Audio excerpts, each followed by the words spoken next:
I never thought I'd be the guy sitting here writing all this down. But honestly, I feel like I've been punched in the gut so many times I don't even know where to start. My name's Mike, and I've been married to Lisa for almost 6 years now. When we first got together, she seemed perfect, smart, ambitious, funny sometimes, and yeah, a little bitchy, but that was part of her charm.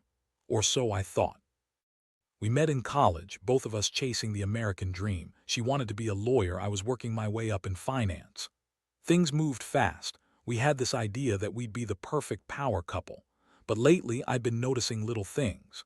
She'd be coming home late from work, brushing off questions, acting secretive.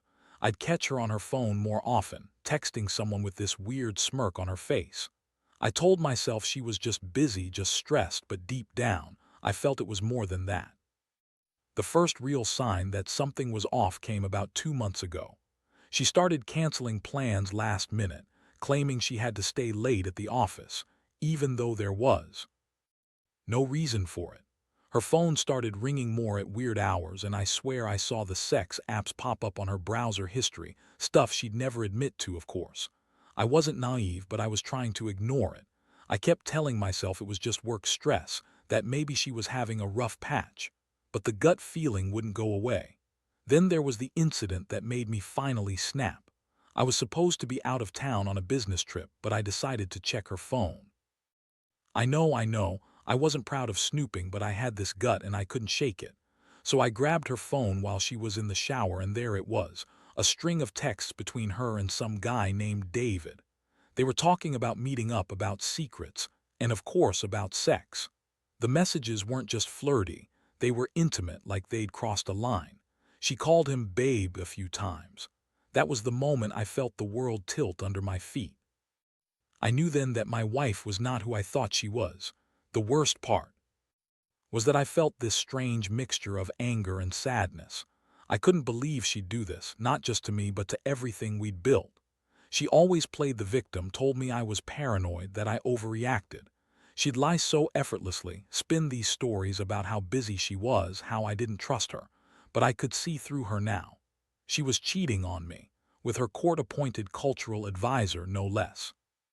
I'd found out that she'd been secretly seeing this guy Martin during my immigration hearing, an advisor assigned to help her with her citizenship application. And I knew that their relationship had gone far beyond professional. What made it worse was how she lied about everything afterward. When I confronted her, she did her usual act, denying, twisting words, saying I was insecure or imagining things. She told me she was just stressed, that she didn't do anything with Martin, that I was paranoid. But I knew better. I had seen the messages, the late-night calls. She'd even started acting cold and bitchy whenever I brought it up, like I was the crazy one. That's when I realized this wasn't just about her cheating. It was about the fact that her betrayal was tying into this whole nightmare with my immigration process. Her affair essentially compromised my citizenship application. Her relationship with Martin was supposed to be professional, but it turned into something more, something I couldn't ignore. I started feeling this intense mixture of rage, heartbreak, and helplessness. I couldn't believe I'd been made a fool of, not just by my wife, but through her betrayal. My entire future in this country was hanging by a thread. I kept asking myself, how could she do this to me? How could she turn our life into this mess? The pain was sharp, like I'd been punched in the chest. I had no idea what to do next. I just knew I couldn't stay quiet anymore.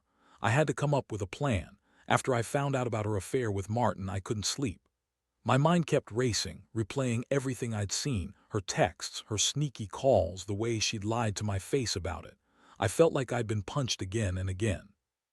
This wasn't just about the betrayal. It was about my whole life being upended. Her relationship with Martin wasn't just some fling. It was intertwined with my immigration process, which was already complicated enough. I started thinking about how to handle this. Part of me wanted to confront her immediately, to tear her apart, demand answers, and make her admit everything. But I knew that wouldn't help. Lisa's the type to lie her way out of anything, and I didn't want to get into some shouting match that'd only make her more defensive. I needed to think smart, plan my next move carefully. During the day, I started digging deeper. I went through her emails, her social media, even her call logs.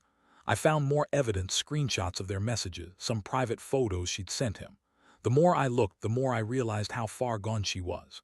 She lied about her meetings with Martin, said they were just professional, but the texts told a different story. She met him for drinks, exchanged flirtatious messages, and even talked about getting rid of her stupid husband. That cut deep.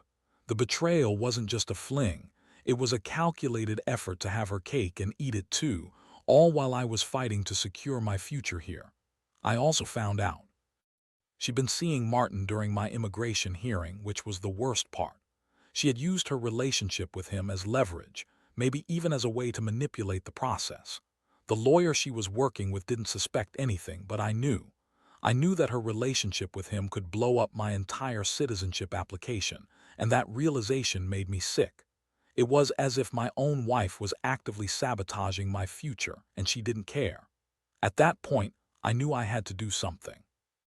I couldn't just sit around and let her ruin me, but I also didn't want to be reckless. I needed proof, solid proof, before I even thought about confronting her. So I started recording her calls, saving her texts, and even discreetly installing some tracking apps on her phone. I didn't want to just catch her. I wanted to understand her pattern, her routines, to figure out when she was most vulnerable. I felt a mixture of fury and a strange sense of clarity. If I was going to get justice, I had to be smart about it. One night I came home early from work, pretending to be normal, even though I was burning inside. I saw her leaving the house with her purse, heading to some doctor's appointment, she claimed. I followed her at a distance, just enough to keep her in sight but not blow my cover. She went to a cheap motel on the outskirts of town, that was it. I found her with Martin. They were in a small room, kissing, touching, clearly having sex. I stood outside, feeling my stomach turn. I wanted to break everything, yell at her, scream at her to stop, but I just stood there watching her betray me so openly. That moment sealed it for me. I knew I couldn't stay silent anymore. I had enough evidence now. The pieces were in place. I couldn't fix this, not with her lying and cheating and working against me. I knew my next step had to be confrontational, but I also knew I had to be careful. Her lies and bitchy attitude meant she'd deny everything, spin some story. I had to be strategic, get her to admit the truth on her own, or at least catch her in the act again. I decided I'd wait until the right moment, then confront her head-on with everything laid out in front of her. That's when I started planning my revenge, not just to hurt her but to make her feel what I felt. Betrayed, humiliated, and powerless. But I also knew I had a bigger problem. If I called out her affair, her reaction might be even worse than I imagined. She'd go full bitch mode, accuse me of being paranoid, and maybe even turn her anger on me. And her relationship with Martin was tied directly to my immigration status. If I exposed her, I risked losing everything, including my chance at citizenship. That's the part that kept me awake at night. How much was I willing to risk just to get back at her? How far could I push this? Deep down, I knew I'd have to play it smart, but the anger inside me was raging, and I wasn't sure how much longer I could hold it in. After a few days of sitting on everything I'd uncovered, I knew I had to make a move. I couldn't keep playing this waiting game. She was out there, probably with Martin again, and every second I stayed quiet, I felt like I was losing more of myself to this nightmare. But I also didn't want to go in guns blazing without a plan. Lisa's the type who could spin anything, lie her way out, or turn the tables on me. I needed her to slip up to catch her in the act, and that meant I had to be even more careful. I started setting traps. I left my phone in the car for a few hours, hoping she'd call or text Martin or whoever she was with. I installed a voice recorder in the house, hidden inside a clock. I set up a few more tracking apps on her phone, just to keep tabs on her whereabouts. All this was messy, but it was the only way I could gather enough evidence to make her really admit something. I kept telling myself I wasn't doing this out of malice, but out of a need to protect myself and whatever future I still held on to. One evening, I came home acting normal, like I wasn't spying and listening every second. I was just waiting for her to give me something, anything. I kept my composure, but inside I was a wreck. I saw her get ready, put on a tight dress, and leave the house with her purse, claiming she was going to see a friend. I followed her at a distance again, just like before. She went straight to that same motel on the edge of town. My stomach clenched. I waited in my car, trying to stay calm as I watched her walk in with Martin. They looked so comfortable together, like they had this secret world that I was not part of anymore. I stayed parked for a while, listening to my heartbeat pounding in my ears. Then I heard her voice through the recorder, soft, breathless, whispering to him about how much she needs this, how she can't wait, and how she's tired of hiding. That was it. I knew I had enough. I couldn't keep pretending everything was okay. I got out of the car slowly, my heart pounding so loud I'm sure she could hear it if she'd looked outside. I slipped back, creeping closer to the window, and there they were, clothes scattered on the bed, lips locked, hands exploring each other. It hit me like a hammer. She was really doing this. I felt this flood of rage and heartbreak flood through me. All the lies she told, all the times she called me insecure or crazy, and here she was fucking Martin during my most vulnerable moments, all while I was trying to fix my immigration status. I'd been so focused on her cheating, I hadn't stopped to think about what her betrayal really meant for me, that I was losing everything. My job, my future here, my dignity. I snapped a few pictures, some videos to have proof. I couldn't confront her right then. I was too overwhelmed, too furious. Instead, I just backed away quietly, heart pounding, and went home. The adrenaline kept me awake all night, thinking about what I'd do next. I knew I had to confront her, but I also knew it wouldn't be simple. There's a reason she's been bitchy and manipulative. She's good at hiding the truth. But I was done playing nice. I was going to make her admit everything in her own way. The next day, I decided I'd wait until she came home. I'd have my evidence ready, and I'd lay everything out for her. I wanted her to see that I wasn't the fool anymore she was. I was tired of her lies, her games, her bitchy attitude whenever I tried to talk about what she was doing. I wanted to see her squirm, to see that fragile mask of hers crack just a little. Because at the end of the day, I was tired of being the fool, and I was tired of feeling like I was losing myself in her lies. This was going to be the confrontation that changed everything. Or so I thought. That evening, I sat on the edge of the bed, phone in hand, ready to record everything she'd say. My heart was pounding so hard I was afraid she'd hear it through the door. I knew she was coming home any minute now, and I had to be prepared. I had already gone through her phone again, saved every message, every call, every little detail. This time, I'd confront her directly, no more hiding or pretending. I wanted her to see that I knew everything, that I had the proof, and that I wasn't going to let her spin her usual lies. When she finally walked through that door, she looked irritated, like she'd been caught in something she didn't want to face. Her bitchy attitude was on full display, rolling her eyes, crossing her arms. She tried to brush past me like I was just background noise, but I blocked her path and I laid out the evidence on the table in front of her. Her eyes widened slightly when she saw the screenshots, the videos, the texts. I didn't even need to say much. I just watched her face turn pale, her perfect little mask cracking. "You've been lying to me," I said, my voice steady but cold. "All this time you told me you loved me, that you were stressed, that you didn't have time, but I found out the truth. You've been fucking Martin. During my immigration hearing, during the times I was out of town, how long has this been going on?" Her face twisted into that bitchy smirk and she rolled her eyes again. "Oh, please, Mike, you're making a scene. I was stressed, okay? You don't understand what I've been going through. This has nothing to do with us. This is about you. You're paranoid, insecure, jealous. You always think I'm cheating, but I'm not. I swear I didn't do anything with Martin. We just talked. It's not what you think." I stared at her, feeling a mixture of rage and exhaustion. "Talked? You call that talking? You're lying again. I caught you in the act. The pictures, the videos, do you expect me to just forget all that? You've been betraying me right under my nose, using your relationship with him to manipulate my immigration process. You knew what you were doing. You've been fooling me this whole time." She scoffed, throwing her hands up. "You're overreacting. You're just crazy. You always jump to conclusions. Maybe I was just venting or whatever. You're not the only one with problems, Mike. Maybe if you weren't so suspicious, I wouldn't have had to seek comfort somewhere else." That was the moment I saw how deep her bitchiness ran, that she was really trying to turn this around on me, like I was the problem. Her words stung worse than anything else she could have said. She always had a way of making me feel like I was the one at fault, like I was overreacting, like I was the crazy one. But I was. I knew the truth now, and I wasn't going to pretend anymore. The emotional toll hit me hard. I felt a wave of sadness and disappointment wash over me. I'd been so blind, so trusting, and now I realized she'd been playing me all along. Her lies, her bitchy attitude, her denying everything. It was all part of her game. I felt like I'd been thrown into some nightmare where the person I loved most was the one doing the most damage. I wanted to scream, to break something, but I held it in.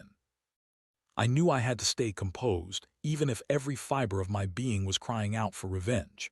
In that moment, I decided I couldn't keep pretending. I told her to pack her things, that I was done pretending she was innocent. She protested, of course, saying I was overreacting, that I was ruining everything. But I didn't care anymore. I had enough.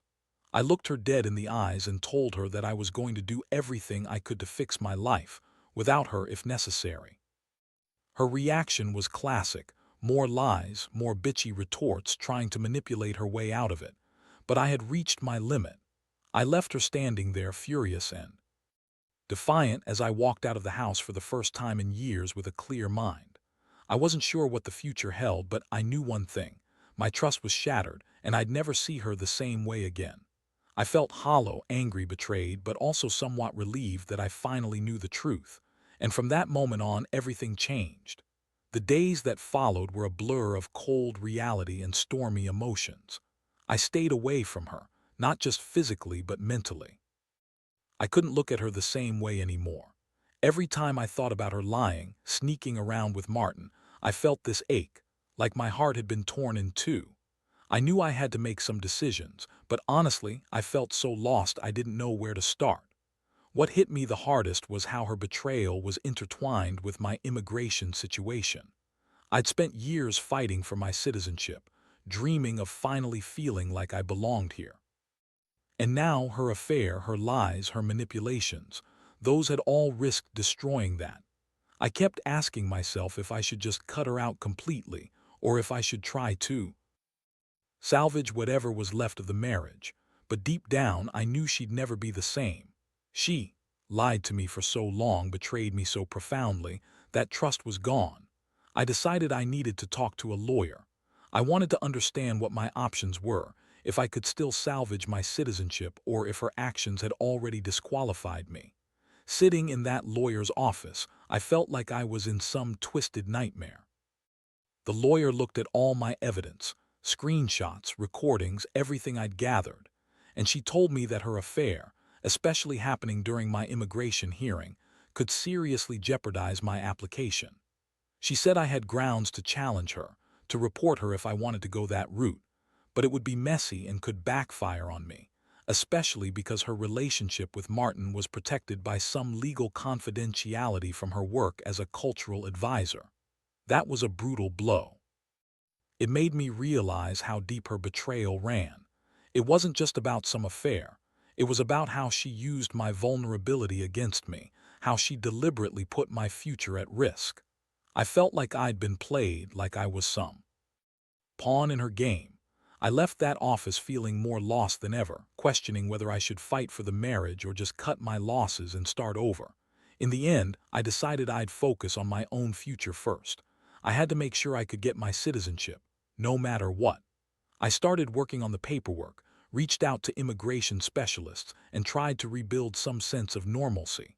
I couldn't fix what she'd done, but I could protect myself from losing everything. It was hard to focus, though. Every time I saw her in my mind, I felt this burning rage, this sense of betrayal so deep I couldn't escape it. It was like she'd taken a part of me and crushed it. Meanwhile, I had to face her again. She kept trying to contact me, begging, crying, playing the victim. She'd lie about everything, saying she'd made a mistake, that she still loved me, that it was all just a stupid mistake. But I wasn't buying it anymore. That bitchy attitude, her manipulative tone, it was all part of her game.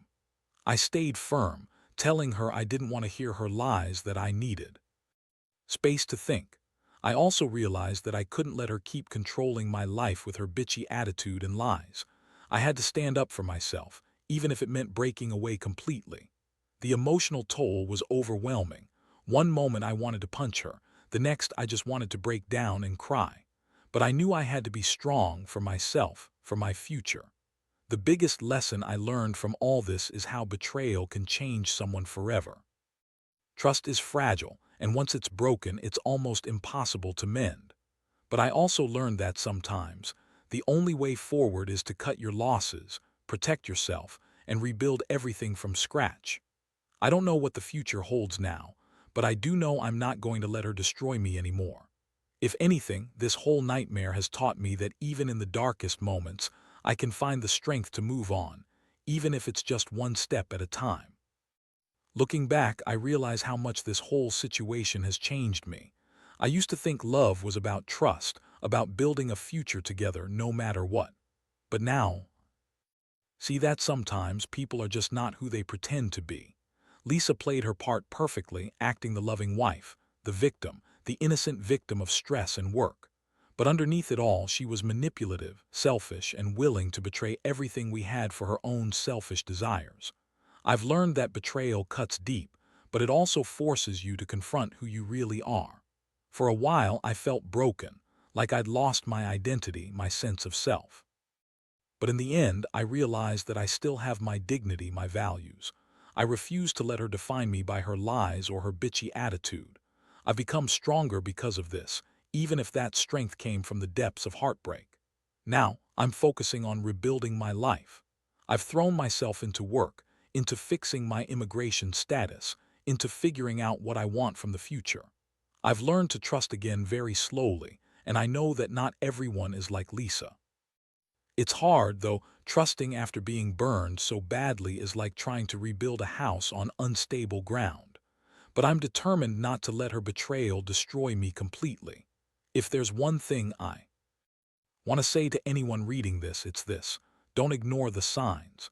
Don't think you're crazy if your gut tells you something's wrong. Because sometimes the truth is uglier than you could ever imagine, and the betrayal hits harder than any punch. But you have to remember, your life isn't over just because someone else decided to be a bitch or a liar. You have the power to choose your own path, to heal and to move forward, even if it's painful. I've learned that revenge isn't about hurting her back. It's about reclaiming your peace and dignity. It's about showing yourself that you're stronger than the pain she caused. I may never fully forget what she did, but I will learn to live with it, to grow despite it. Because at the end of the day, I'm the one who has to keep going. And I will.